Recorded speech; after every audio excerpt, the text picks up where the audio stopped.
राम राम जी सबको। आपका दिन मंगलमय हो। मैं ईश्वर से कामना करती हूँ आप हमेशा खुश और स्वस्थ रहें। आज हम बात करेंगे निमोनिया के बारे में। इसमें देखिए, यदि हम थोड़ी सी देखभाल पूरे साल भर में सिर्फ 2 महीने रख लें तो ये दिक्कत नहीं आएगी। उसके बाद भी आ रही है तो इसका उपचार है।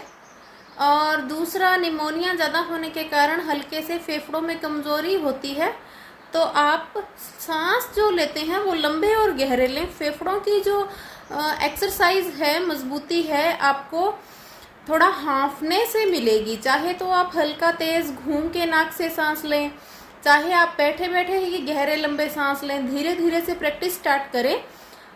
जैसे एकदम से आपको नहीं तेज दौड़ना भागना, ऐसे नहीं करना। फेफड़ों के जो मरीज हैं, मतलब जरूरी नहीं कि उनके फेफड़े बहुत ज़्यादा कमज़ोर हो, हल्की कमज़ोरी से भी रोग आ सकते हैं।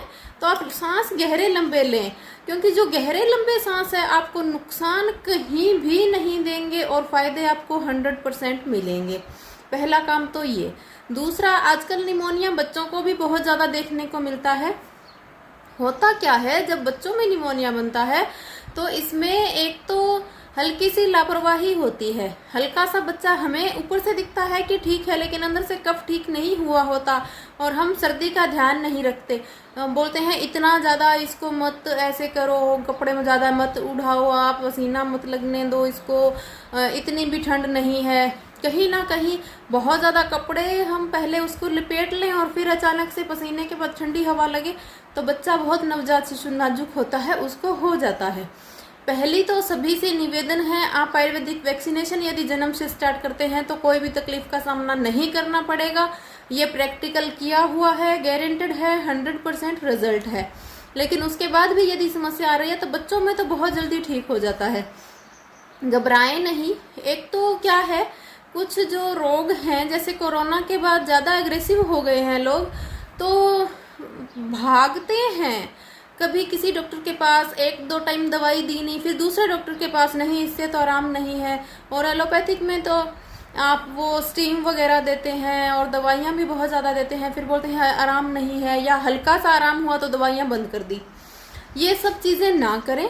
मन को एक जगह आप टिका लें, आपको क्या करना है क्या नहीं। सभी को निवेदन तो है ही और ज़्यादातर लोगों को जानकारी हो ही गई है कि एलोपैथिक की बजाय आयुर्वेदिक बेटर है। बाकी आपकी चॉइस है, आप जो भी करें, लेकिन लापरवाही ना करें। दूसरा, बच्चों को आप आयुर्वेदिक वैक्सीनेशन नहीं दे पा रहे हैं, निमोनिया हो रहा है, तो पहले तो आप उसका ध्यान रखें। दूसरा, आप आयुर्वेदिक वैक्सीनेशन नहीं दे रहे हैं तो जायफल और खसखस अजवाइन का जो पुराने टाइम का दादी नानी जो थोड़ा घुंटिया देती थी वो आप जरूर दें। और उसके बाद आपको क्या करना है, आप लहसुन को लें, तवे पे छील के जला के उसकी राख भस्म बना लें। जो कली है वो बीच में से पीली ना रह जाए, 15-20 मिनट धुआं निकलेगा, कलियां बिल्कुल काली हो जाएगी। तोड़ के देख लें, बीच में से भी कली पूरी तरह से काली होनी चाहिए।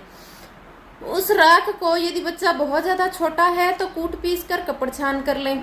ठीक ठाक है, खाना खाने वाला है तो अच्छे से महीन कूट के थोड़ा शहद मिला के वो च्यवनप्राश दिन में 2-3 बार आप दे दें। इससे लूज मोशन और उल्टियाँ लगेंगी, चाहे उल्टी लग जाए चाहे लूज मोशन लग जाए, क्योंकि जो अंदर कफ है वो निकलेगा और निमोनिया बहुत जल्दी सही होगा। यदि सांस में दिक्कत हो रही है, आप गाय का घी लें, 2 चम्मच, हल्का गर्म करें, उसमें 3-4 लौंग डालें। जब घी अच्छे से गर्म हो जाए, लौंग फूलने लगे, गैस बंद कर दे। उस घी की, हल्के गर्म घी की मसाज करनी है छाती पे, पैरों के तलवों पे, कमर पे, कमर में भी, छाती के बिल्कुल बैक साइड, फेफड़ों का थोड़ा जो होता है हिस्सा, पूरी कमर पे, पूरी आगे छाती और पेट पे आप अच्छे से मसाज करें। और यदि ज़्यादा ठंड नहीं है तो उसको हल्का कपड़ा उठाएं, जैसे पतला सर्दी है तो अच्छी तरह से रजाई वगैरह उठा के आप बच्चे को ढक के सुला दें। इससे उसको नाक बंद नहीं होगा, सांस अच्छे से आएगा, फेफड़ों में जो कफ है वो पिघलेगा। दूसरा, सौंठ का पाउडर छान के उसकी आप उसको छाती से गले तक अच्छे से उसकी एक सूखे पाउडर से ही हल्के हाथों से थोड़ी मसाज करें, तो इससे दोनों और फायदा होगा। रोम छिद्र खुलेंगे, फेफड़ों में जो कफ है उसका जमाव नहीं होगा, बाहर भी शरीर में गर्मी पैदा होगी और अंदर भी। तो दोनों तरफ से राहत मिलेगी। तो ये सब चीज़ें करें। बाकी मैंने आपको बताया, आप आयुर्वेदिक वैक्सीनेशन लहसुन प्याज अदरक का रस यदि बच्चे को देते हैं तो आपको इन चीज़ों का सामना नहीं करना पड़ेगा। जुखाम बुखार बच्चे को आयुर्वेदिक वैक्सीनेशन के बाद भी होगा। बॉडी के लिए ज़रूरी है 6 महीने साल में बुखार जुखाम होना, क्योंकि बुखार शरीर की गर्मी निकालता है और जुखाम कफ, यदि ये अंदर शरीर के रहेंगे तो बीमारियां बहुत ज़्यादा बढ़ेंगी। ये जरूरी है होना, लेकिन इसमें बच्चा तंग ना हो, इनके सब मैंने उपाय बताए हुए हैं, आप देख सकते हैं। उसके बाद बड़ों को निमोनिया हो गया, बार बार हो रहा है, किसी किसी को कंडीशन बहुत ज़्यादा क्रिटिकल हो गई, उस समय क्या करें? तो वैसे तो ये कोरोना में बहुत से अच्छे अच्छे काढ़े आपको बताए गए थे, जैसे तुलसी, मुलेठी, काली मिर्च, अदरक, ये आप ले सकते हैं।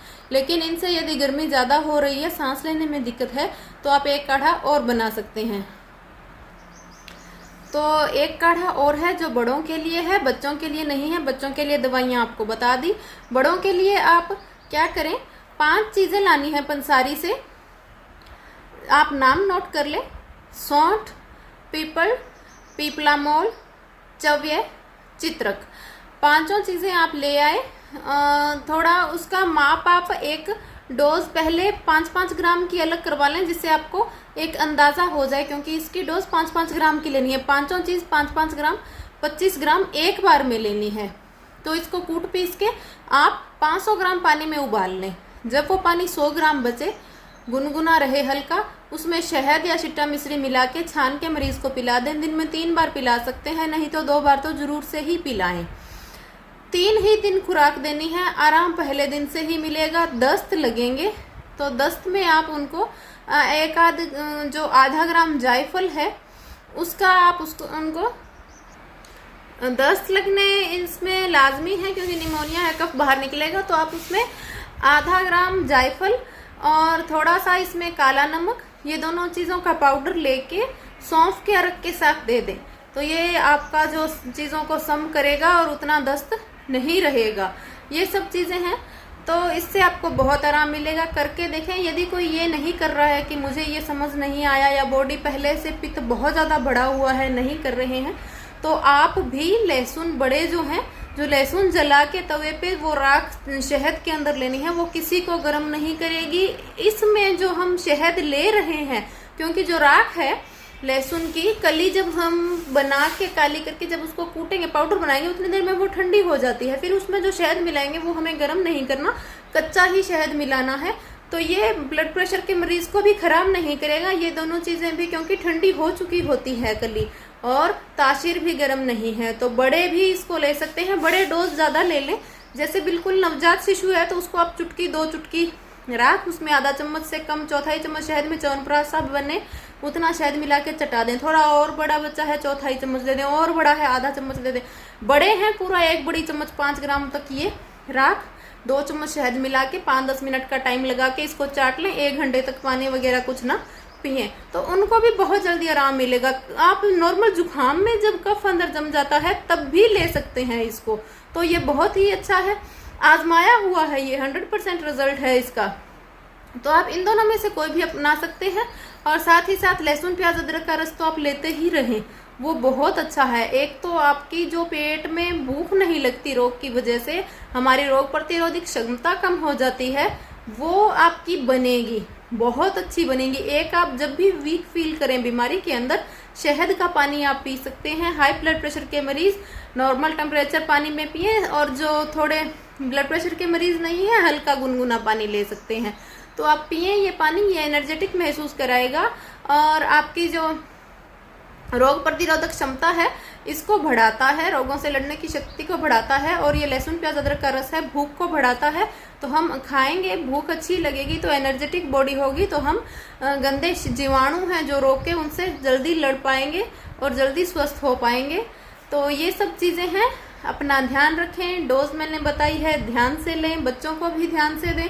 बाकी कोई डरने की बात नहीं है, कुछ भी ऐसा नहीं है किसे दें किसे ना दें। हाँ, अगर कोई इसमें, जब मैं जिन दवाइयों में शुगर में शहद बताती हूँ, तो जो डायबिटीज़ के मरीज़ हैं वो थोड़ा अपने डायबिटीज़ चेक करके लें। 150-200 है तो शहद से ज़्यादा नहीं होगी, लेकिन किसी की 350-500 रह रही है तो वो शहद को स्किप कर सकते हैं। उस कंडीशन में आप सीधी ही इस राख को हल्के से पानी में मिला के ले लें। सूखी भी ले सकते हैं, कोई नुकसान नहीं है, लेकिन या तो आप इसको थोड़ा हल्दी वाले दूध में मिला लें या हल्के से पानी में। पानी का इसलिए बोल रही हूँ क्योंकि ये बिल्कुल सूखी जो हमारा मुंह में तालू है उस पर चिपक जाती है, तो इसलिए थोड़ा पेस्ट सा होगा तो अच्छे से पेट में जा पाएगी।